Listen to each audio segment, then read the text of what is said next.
6-1 Democrats to Republicans. That's a huge difference. How can a Republican even be taken seriously in a New York City-wide election? Well, I don't think that they can, especially not a Republican like Silva.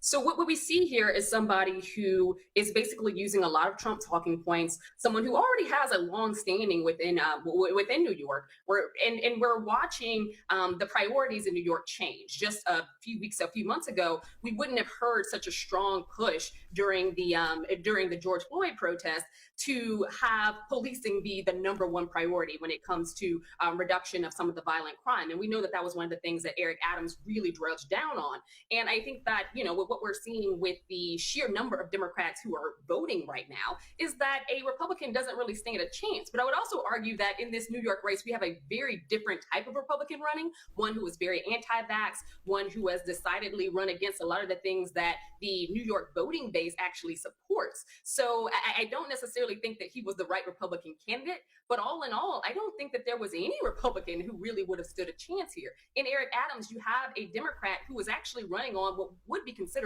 a very conservative platform, but I think the politics of New York have changed drastically with the rise in violent crime, with the rise of people who are afraid to actually get on the subway, with the rise of unemployment, homelessness, and issues like that, all things that he has been able to come to bring together and talk about in a way that is really getting many voters excited. Yeah, and all issues that are at the forefront of this debate and what voters also want to talk about. Stefano, you're in New York. What are you hearing? What's important to you as a New Yorker? Well, I'm hearing about three specific things. The first is obviously vaccine mandates in school. The differences between Adams, obviously, who wants to follow the science, wants kids to be vaccinated when they go to school. Sliwa, who's against that and taking the de Blasio position. I have no idea why he would go because it's been very unpopular here in New York, but that's the first thing is school.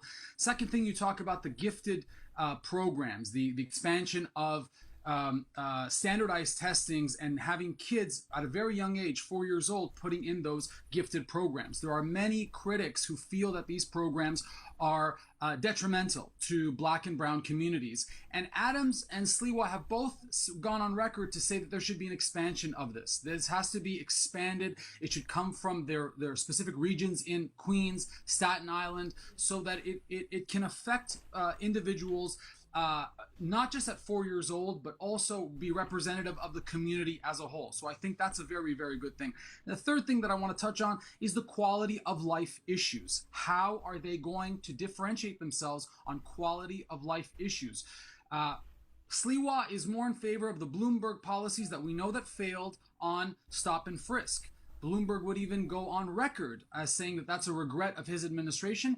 And Eric Adams has a more nuanced approach of having plainclothes officers in those communities policing themselves to create more trust in the community. All right. Well, speaking of a media heavy hitter, Amisha, this question's for you. The New York Post newspaper owned by Rupert Murdoch, the man behind Fox News, of course, we know that, endorsed Adams in the primary and now in the general election. Is that surprising? It's not really, because again, Eric Adams is running very much a conservative line. He is not your typical Democrat.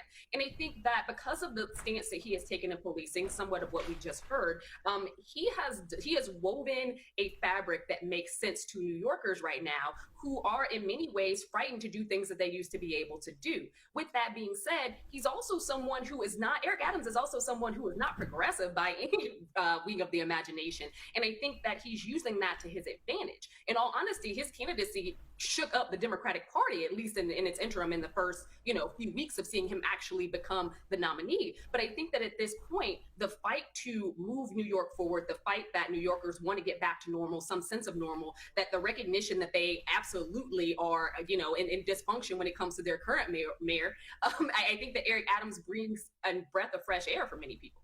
All right. Final thoughts, 30 seconds each. Tonight's the night. What can we expect? We'll start with you, Stefano.